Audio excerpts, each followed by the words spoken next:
This podcast was produced by OAR FM Dunedin with support from New Zealand On Air.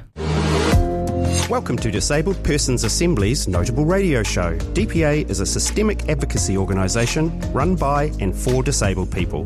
DPA is a pan-impaired organisation with members across the country.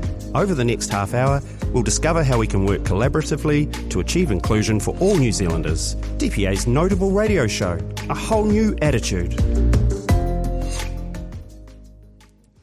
Kia ora and welcome to DPA's Notable Radio. I'm your host, Amy Taylor. Today we are chatting with Liam Melvin. Liam is a proud disabled person and an advocate for disabled student representation. He is also involved in disabled youth sport. Hi, Liam. Hi, how are you? Oh, I'm all right. Gosh, I really felt a mission. Just getting a coffee as a wheelchair user is sometimes just like a performance. And I have my folder of notes for the show in one hand and my coffee in the other hand, and then I don't know what to do with my phone. And then there's a door which I can't open, and it's just, I've had lovely people come in the spring and help me, which is fantastic. But yeah, sometimes it all feels a little bit overwhelming. Yes. No, I had to get an Uber to get here, and I was rushing out the door. I had my hoodie in one hand and my phone in the other, and I was like, sorry, but I got here on time, so that's lovely. Wonderful, Liam. Thank you very much for making the effort to come out. Firstly, Liam, can you tell us a little bit about yourself? Yeah, sure. So I'm originally from Wellington, but I came down here to study politics and psychology at Otago. So last year I was at St Mark's for my hall, and that was lovely. I'm 19, I've got cerebral palsy, and I'm deaf. I was born at 26 weeks. Gosh, that's early. I know. I had a 36-weeker, and that was a mission. So that was 10 full weeks that she incubated, and it was still hard. My mum jokes that I gave the nurses grey hairs in the NICU. So, yeah, that's where my disabilities come from. And so I've just been, my childhood just physiotherapy in and out of physiotherapy and stuff like that. So, yeah. Yeah, it's amazing what they can do with premature babies. But I've got to tell you, even a 36-weeker, 2 weeks in the NICU, various occasions where she just went blue and the doctors ran. And you just think that this is a baby who's almost a full term. Now, she had other issues as well, but like a baby that's 10 weeks younger than that, wow. No, that's hard work. Complicated and good on your mum. I know, shout out to my mum, actually. First, you're campaigning for disabled student representation on OUSA. Why is disability representation so important in student politics? Well, I just think that we have quite a significant minority of people who use note-taking services and stuff like that at the uni, and the only way that they can sort of advocate for themselves is go through the university. And I think having some sort of student that they can go to with their issues and then that person can go to the disability services is really important. I also think it is good to have someone that knows what the services are and has a disability and can relate and stuff like that. I think that's important. And I also, the welfare and equity role, which sort of deals with disability as well as a lot of other stuff, tends to get quite overworked with the other sort of sections of the job, and so splitting that off would actually relieve the burden on that. Yeah, I have to say, I mean, I'm much older than you are, but I did actually study pretty recently, and I've at Canterbury, not here. But I found that actually, like the disability services at Canterbury anyway, were run by able-bodied people that didn't really have a particularly clear clue about what I actually needed, and it was really difficult. I felt that I was completely pressing all the time for little things like the lecturers to use the microphone. Just use the microphone. I know, exactly. That's what it's there for. It's sitting there on the table. Oh, I won't bother using the microphone today because, you can all hear me. Yeah. No, I can't hear you. Yeah, I have that issue as well. It's no fault of some of their own with issues with technology and stuff like that, but I do have to find myself being like, could you use the microphone? Could you speak a little bit louder? And it's just like those little things sort of build up for us. And then when we talk about it, we get sort of, but it's just tiny little things. And it's like, well, no, these issues are built up over time, and I have the courage to speak up about it now.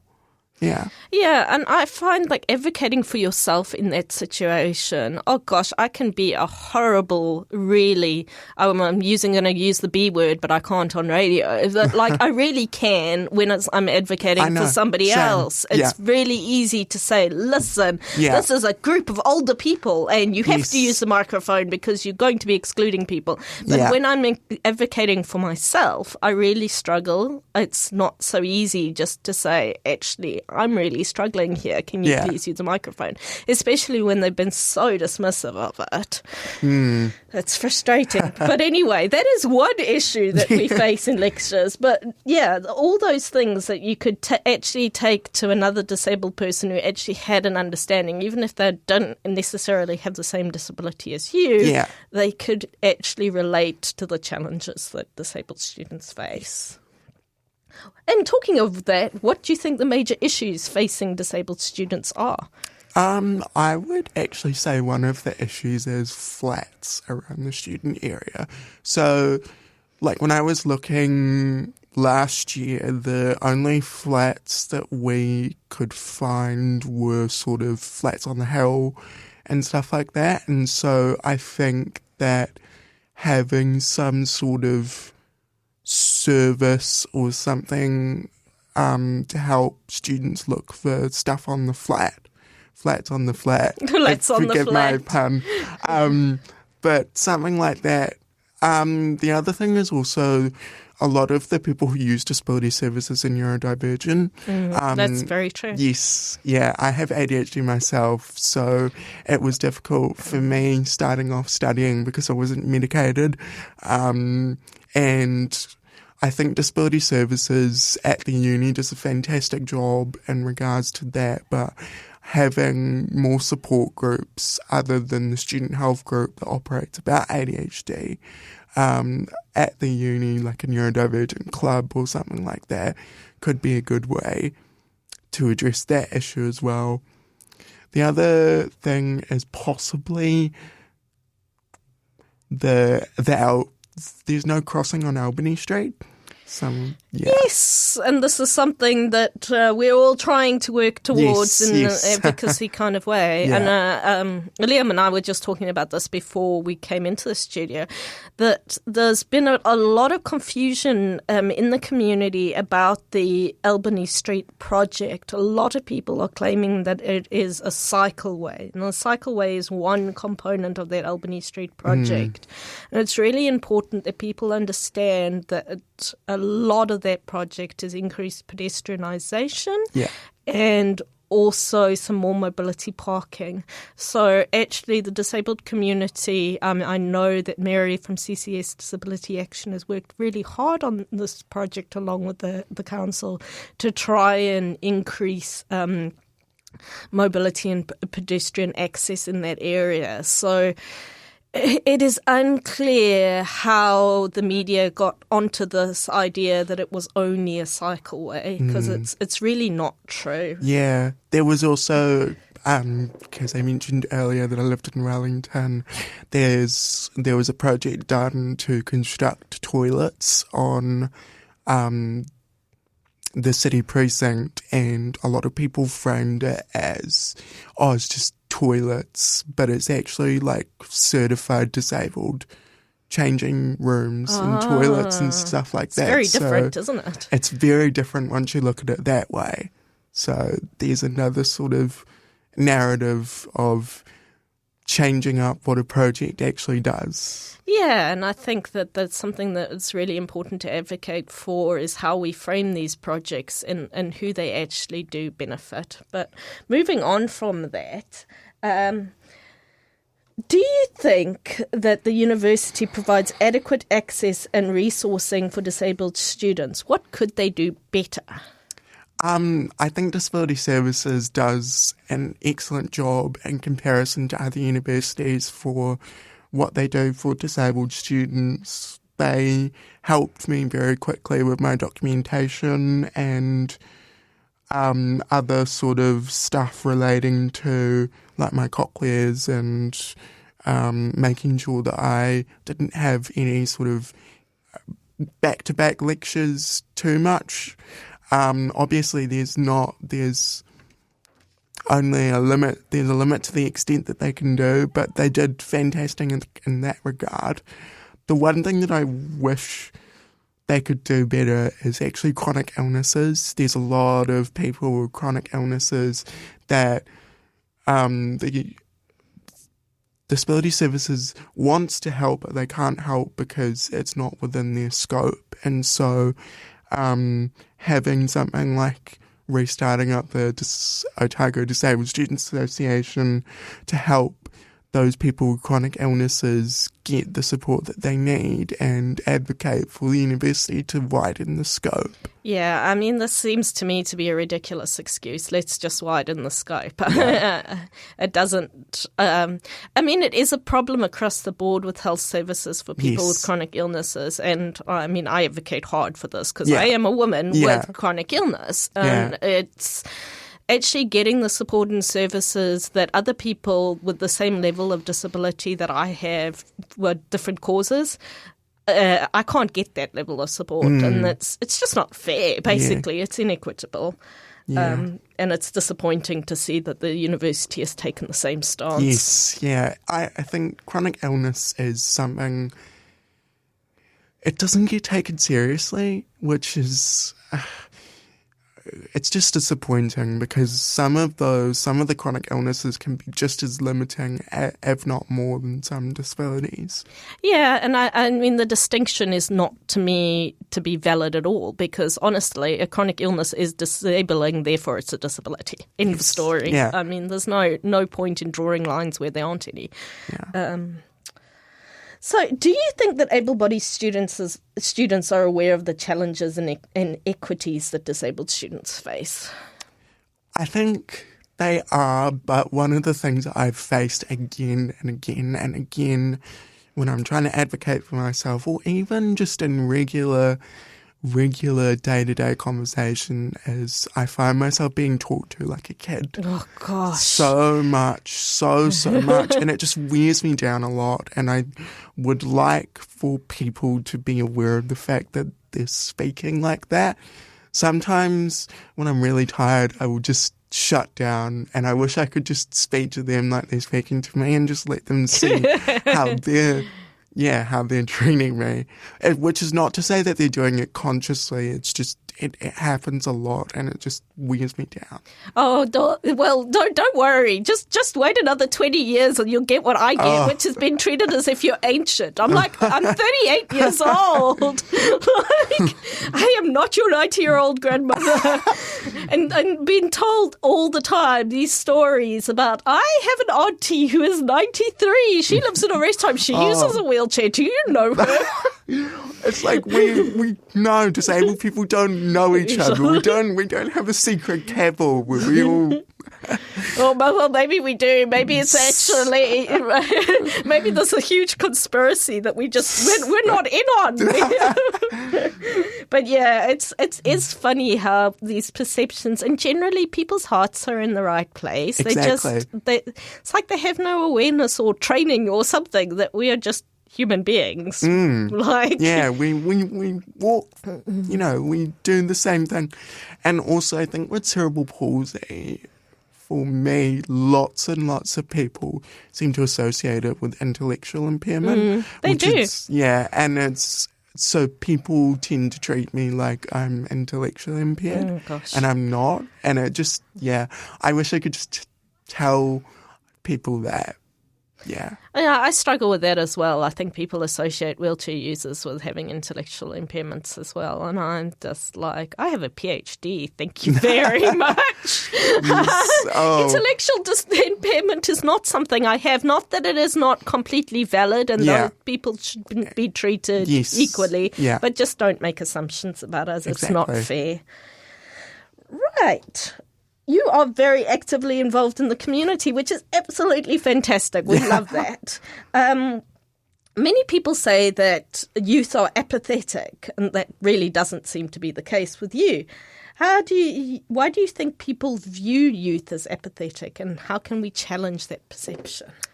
My ethos is really that kind of thing. Communities and stuff, organisations should go to places where youth are and not youth be expected to go to the places of the organisations. Outreach is a big thing for me. I think we saw that with I'm trying to think of an example. Why don't we move on from that question and you can have a think and then we'll come back to it. Awesome. So you're also a Halberg Youth Counsellor for the Otago region. Can you tell us a little bit about Halberg Youth? Sure. So Halberg is an organisation that helps people from between the ages of 8 to 21 who are physically disabled or visually impaired get into sport. So we have an annual Halberg Games that's hosted in April at King's College in Auckland, and the turnout is amazing. I don't have exact numbers, but we have people from all over the country come in their local regional teams and compete. So, for example, I lived in Napier and I went to the Halberg Games for the first time in 2014 on the Hawke's Bay team. And then I moved to Wellington in 2016. You must have been a little baby Yes, in 2014. How old was I? I was 8 years old. And then in 2016, I moved to Wellington. And so I went to the games under the Wellington team, and the Hawke's Bay team were lightly jabbing. They were like, "You're a traitor, you're a traitor." One of my friends in particular, Liv, she moved to Hawke's Bay around the same time that I did, and she took over a lot of what I was doing with my swimming and my physiotherapy. And so she was, she's amazing, and she was the one that led the forefront of that trade. So that's what Halberg does. That's the main thing. There's also regional groups, so they work with parafeds to do events. So in June, Parafed Otago held like a whānau day, so that was in Mosgiel. And we had like sports wheelchairs when we navigated. We did wheelchair football and stuff like that. So, yeah. It's something that I would really like to be involved in more. One of the things I struggle with my two little girls, so they both have really severe ADHD, so it affects them a lot. But one of the things, but also because they are physically small for their age, very physically small, they're not competitive in sport, and they find it really disheartening when they try and they've been put against children that are literally twice their size. They don't feel like they get a fair chance. So it's always been something that I've been interested in. We've enrolled them this term in Riding for the Disabled. So I did quite Riding excited for the Disabled in Napier and in Wellington. So, yeah, I love Riding for the Disabled. They really helped me with physiotherapy. And I can't say that I haven't been kicked off of my horse a few times. That will probably not happen. My kids are very excited for it. So we start next week. And my younger daughter has been doing private horse riding lessons, and she absolutely loves that. So, but it's one-on-one, and of course it's quite costly. Yes, whereabouts is that in Dunedin? Riding in Fairfield. Ah. Yeah, so we live in Mosgiel, so it's nice and convenient for us. But leading out from that, we're running a bit low on time, but one of the things I would like to talk about with sport for disabled children is that cost can often be a massive barrier to children participating in sport. Does Halberg assist with that? Yes. So there is a fund that you can apply for which helps with covering the cost of lessons like horse riding lessons, physiotherapy, etc. And there's an announcement that's going to be coming up about the Halberg Games in relation to financial costs, which is pretty exciting. Oh, that's wonderful. Yeah, I mean, it's really something that I want to have more of a look into because, as I said, it can be really challenging for children with disabilities to try and feel like they're actually participating in mainstream sport. Yeah. Thank you so much for coming in and talking to us today, Liam. It's been really interesting to hear about your involvement in the disabled community. Do you have anything else you would like to add? No, well, it's been lovely coming in and talking to you. I'm really pleased I got the opportunity to come in and do this. I think advocacy is a major part of what I do and who I am, and so it's really lovely to be able to be granted an opportunity to talk about it. Wonderful. Well, we're really excited to have you. We're excited to... I really struggle to get youth participation in my work as kaituitui for DPA. We have a lot of older members who have been members for a very long time and they contribute fantastically and they're very, very dedicated people.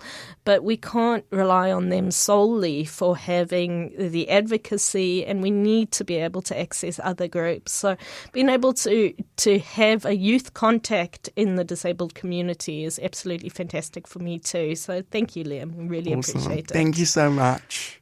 My name's Amy Taylor and this has been DPA's Notable Radio. Ka kite, have a wonderful day. Disabled Persons Assembly is Aotearoa, New Zealand's first pan-disability national organisation, providing system-level advocacy for all disabled people. Membership is free for individuals. If you'd like to know more, visit our national website at www.dpa.org.nz or contact your local kaituitui or community connector, Amy Taylor, at kaituitui.otipoti@dpa.org.nz. Disabled Persons Assembly, a whole new attitude. This podcast was produced by OAR FM Dunedin with support from New Zealand On the Air.